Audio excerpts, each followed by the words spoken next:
Alright, guys, welcome to the Carrendo Show. Please subscribe if you haven't yet. Hit the like button and share. Most importantly, share. That'll really help me grow. And yeah, don't forget also to when you subscribe, you're also entering the raffle for that $40 gift card. So yeah, like I said, keep sharing. Today's episode, we have something very different. It's just gonna be me. Maybe perhaps a little bit of a rant, but yeah, so we're gonna have discuss a variety of topics. So we're gonna talk about what's going on in Wisconsin, my thoughts, my point of view of everything that's going on with racism, or what people are calling racism, and I feel like the real issue here is classism. So as well as many other topics such as the NBA boycotting with the Lakers and Clippers uh, canceling perhaps their postseason. MLB postponing some games.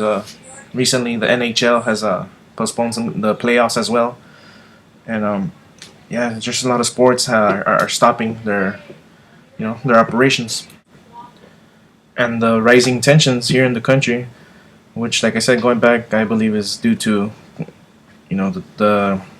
the increasing gap in wealth, between the rich and the poor.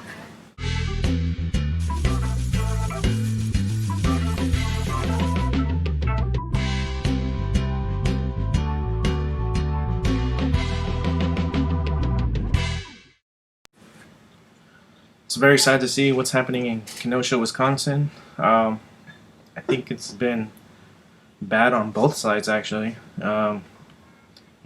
Everything from the beginning, from you know, the black gentleman who walked away. I mean, he shouldn't have done that. I mean, if the officers were telling him to comply, he really should have complied. And likewise, the officers, they shouldn't have even let the man walk away. He shouldn't have even opened the car door. If they were really concerned, they should have tackled him before he even got to that car door, brought him down. So I really don't think there was a need for shooting like that excessively. And like I said, it's just bad all around. And then also the reactions from both sides of the community. We have all these protests going on, and just people starting fires, burning down the police department, or trying to burn the police department. And then on the other side you have these militia groups, trying to what do you say, protect, or what they believe is protect. But as we saw, things are escalating.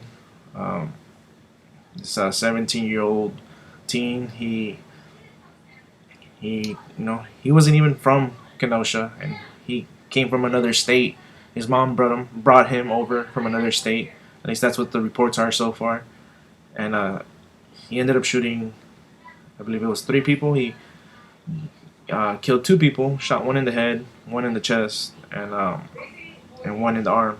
And then he was claiming self-defense. But I mean, like I said, he was crossing the state line, and he was 17. I don't know what are the gun laws over there, but it seems unbelievable that a 17-year-old would have access to a weapon like that. Uh, so perhaps that does need to change. I am pro Second Amendment. I believe everybody should have the right to bear arms, but yeah, that resonated with me. I don't think it was correct. With all of the rising tension, I know I'm gonna get a lot of flack for this, catch a lot of heat, but I really do believe that the issue that we have is not racism, rather it's classism. But let me make one thing clear: to say that the issue is not racism does not mean that I don't believe races or racism doesn't exist, because there are plenty of racists in this country. But as I said, like I really do believe this issue is more of classism, and I'll explain a little why. As you can see, a lot of these neighborhoods, they're being disproportionate, being being targeted. An increased police presence. Um, there's just so many issues with police. Um, and not just police. Like I said, it's also the community. I mean, I think we all need to buy in as one, and rather than try to be individuals, see each other as one. Uh, the cops who who are patrolling these areas. I think if we really want to, you know, reduce these incidences, um, I think these cops need to start, or make a requirement where these cops need to live within these communities, be a part of the community. Uh, you know, for example, here in LA, you shouldn't have someone patrolling Compton who's from, let's say, Santa Clarita. It's just, it's too far away. It's perhaps an hour or more drive. But you know, people, it's just two worlds. It really is. And someone who lives in Santa Clarita, they might have this this idea of what Compton is, so they might feel like their life is more in danger. For example, for me, I live in Tijuana, and when I invite friends over, the first thing that comes up to their mind is, "Hey man, it's dangerous. Is my car gonna get stolen? Am I gonna get kidnapped? You know, are they gonna steal from me?" And of course, those things do happen, but they happen everywhere. They happen here in Los Angeles. They happen in New York. They happen in the Midwest, in Oklahoma, wherever. But these things happen all across the world, and we can't just live in fear. Same thing goes with the cops. They shouldn't, you know, they should be careful, but they should not be having that mindset with that. Oh, today I'm gonna die, or I might die. No, rather they should go to work with, you know, um, leave home with positive mindset and be like, hey, I'm gonna have a great day. Whatever happens, I'm gonna use my skills, all my training to the best abilities, and just hope that it all goes well. But it is very important that these people have a positive mindset. And like I said, it's not just on the cops; it is on the community as well. The community. If the cop tells you to stop, you need to stop. Plain and simple. You should not be walking away. You should not be trying to argue, fight. The best thing you can do is stay silent. And I'm pretty sure, I'll ask around, but I'm pretty sure attorneys will always tell you that. Just stay quiet. Shut the fuck up. That's the best thing you can do. Because the cops, they're always going to use your words against you. And if you say nothing, they will have nothing to use against you. So that is my suggestion as far as that. Let's see. Yeah, man. Like I said, there's this classism issue. We're getting really divided between the rich and the poor. Uh, I want to acquire wealth myself, and I want to be part of the elite. But you can't help but ignore. You can't ignore the problem that's seen in this country.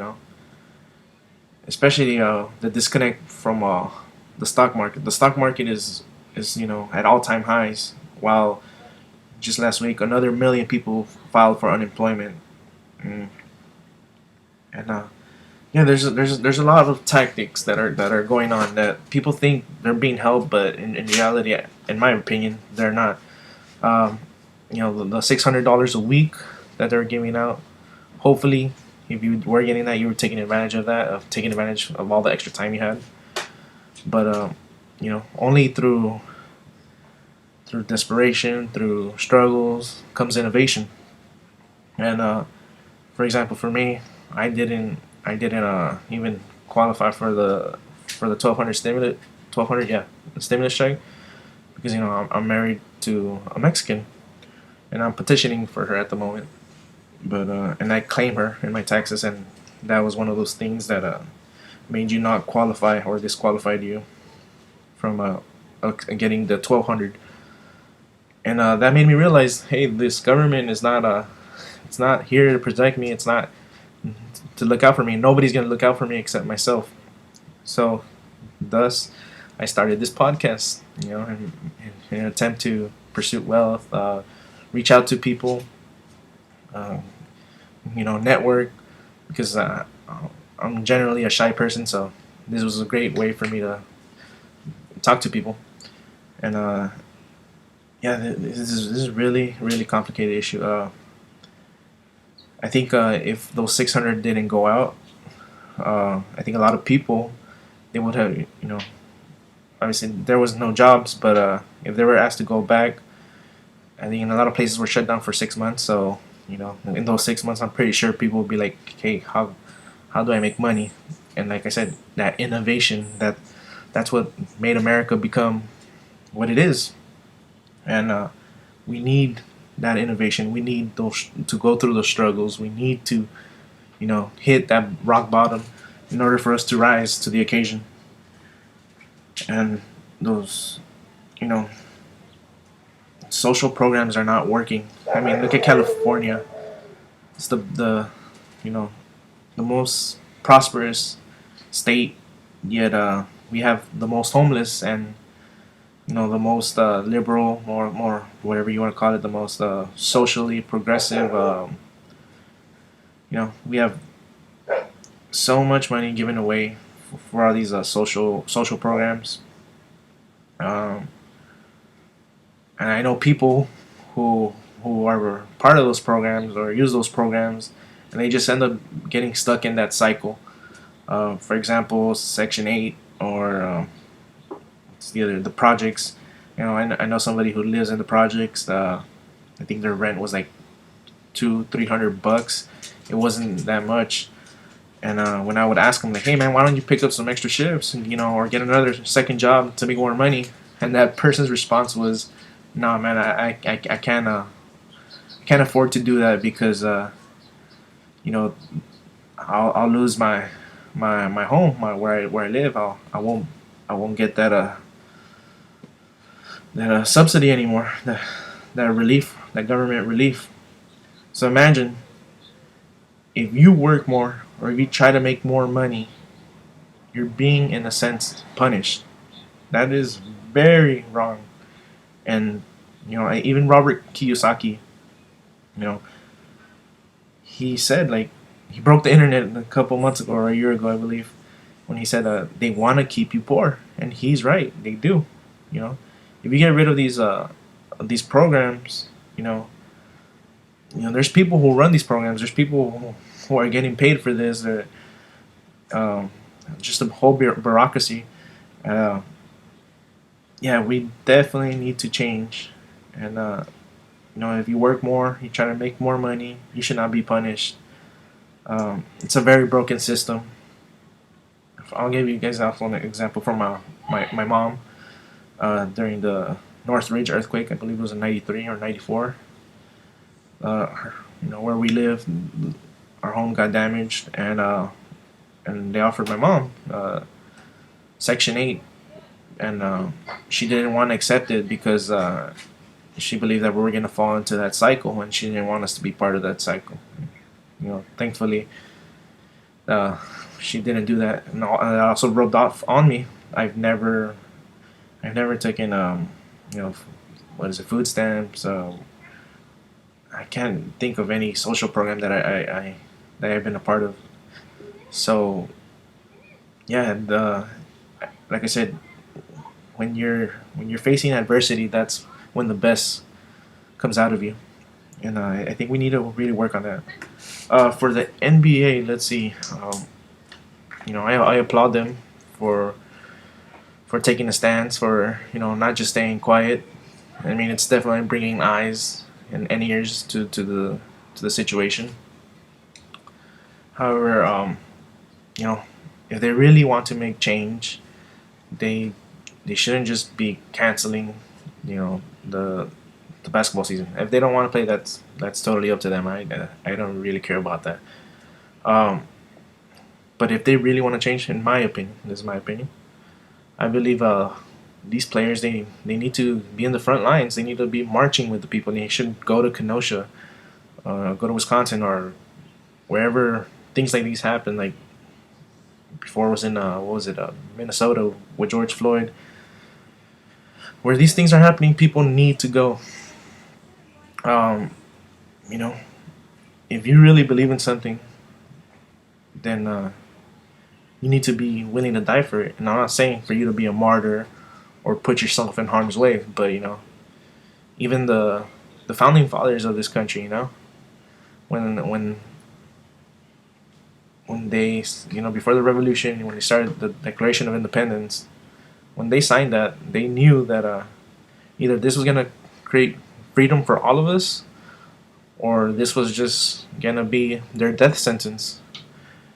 And if we really want to change, we really need to stick to what we want, what we believe in, and there's no other way around it. We got to take action. We got to be in the front line. And as for me, it's not something, like I said, something I'm saying for them to possibly do if they want to do change. And for me, it's not something I am going to participate in. I believe this country has been great to me and our families.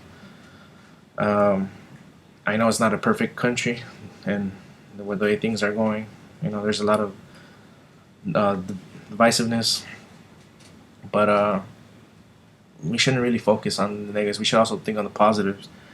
And I was thinking, I was like, this is the best time in history for mankind. It really is. I mean, just 100 years ago, we still had the Jim Crow laws. Man, for the Latinos, there's the Zoot Suit riots. It's crazy. It's crazy, and our grandparents, if you're lucky to still have your grandparents around, you can ask them, and they'll tell you that the things that they went through are way significantly way worse than what we have experienced. And yeah, man. Even myself, I've experienced I don't know what you would call it. I don't know, it would be racism or I don't know. I really don't know, but no, I'll explain. Uh, my brothers, they're 13 years older than me. I have three brothers. They're like 43, 42, 41, and I'm 28. And I've always spoke English with them, so English is my first language. But going to elementary, even though I had perfect scores, they put me in ESL classes, English as a second language. Why would they put me in that? I don't know. Was it to hold me back because I was a Latino? I really don't know.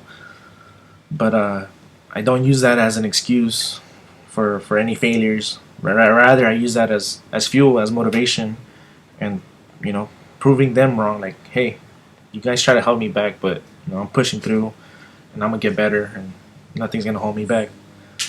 And there's this mentality, this state of mind that we really need to adopt, and we just can't give up. Um, I think Napoleon Hill, he says it best. Failure only becomes such that once you accept it.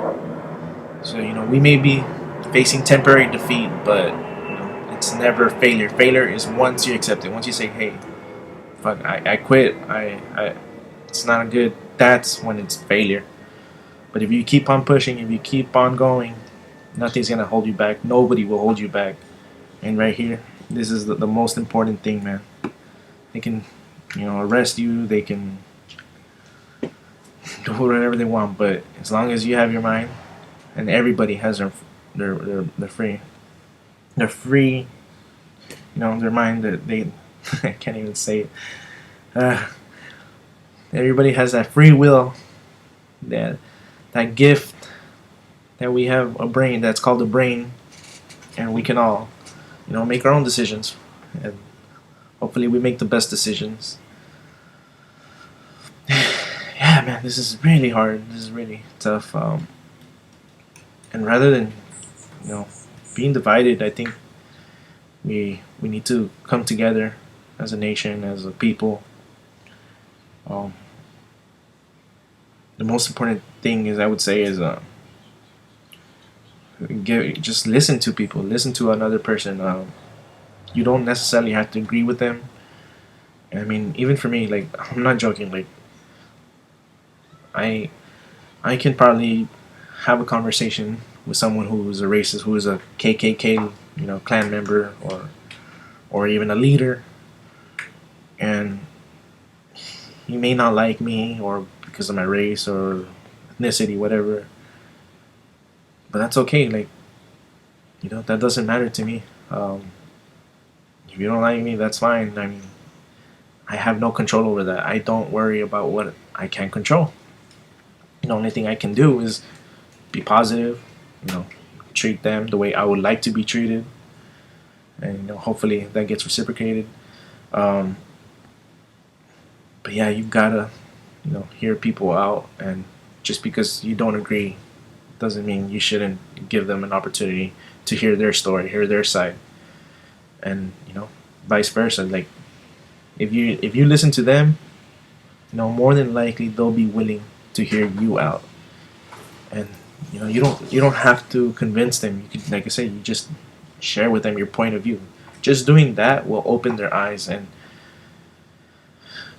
rather than arguing, fighting, trying to close down gas stations or access to whatever, because that's all that all that is creating is hatred. That's only giving them fuel, reinforcing what they believe already. So treat them, with kindness, respect. Um, Hopefully they'll do the same, and if not, at least that you were positive. Also, when I was talking about earlier about all these social programs being bad. When we say social programs, a lot of us think of the poor, and even myself, I was talking about that at the beginning, right? But we gotta remember, these programs, they're not just for the poor. I mean, we call them welfare and you know things like that, but rich people they're receiving them too, and a lot of the airline companies. But for them, it's called bailouts, right? And that's what I'm saying. This is this is class warfare. It's hard to stay positive, when these companies are getting billions of dollars. I mean, billions for continuing their practices, which have led to them being in a bad position. If you're doing bad, hey, that's your decision. That's up to you and your company. Um, it's sink or swim. It really is. And I don't know. There needs to be a major change in this country from top to bottom. And I don't know. This I know it sounds heartless and saying, oh, how many thousands of people are going to lose their jobs? But nothing's going to be solved if we just keep fueling the problem. And just printing money is not going to solve this issue. So it's only going to make it worse. And trust me, it's going to get worse. But we'll see how it goes. Well, those are my thoughts on this subject, and I know there's a lot more we can talk about, and I will, especially once we have a guest. I think it'll be a lot more fluid, a lot more easy to process, and it'll be great, just to bounce back and forth with another person, so we can process these things, and not try to be biased. That other person might open my mind to something, and I might do the same for them. But yeah, hope you guys enjoyed. All right, guys, see you next time.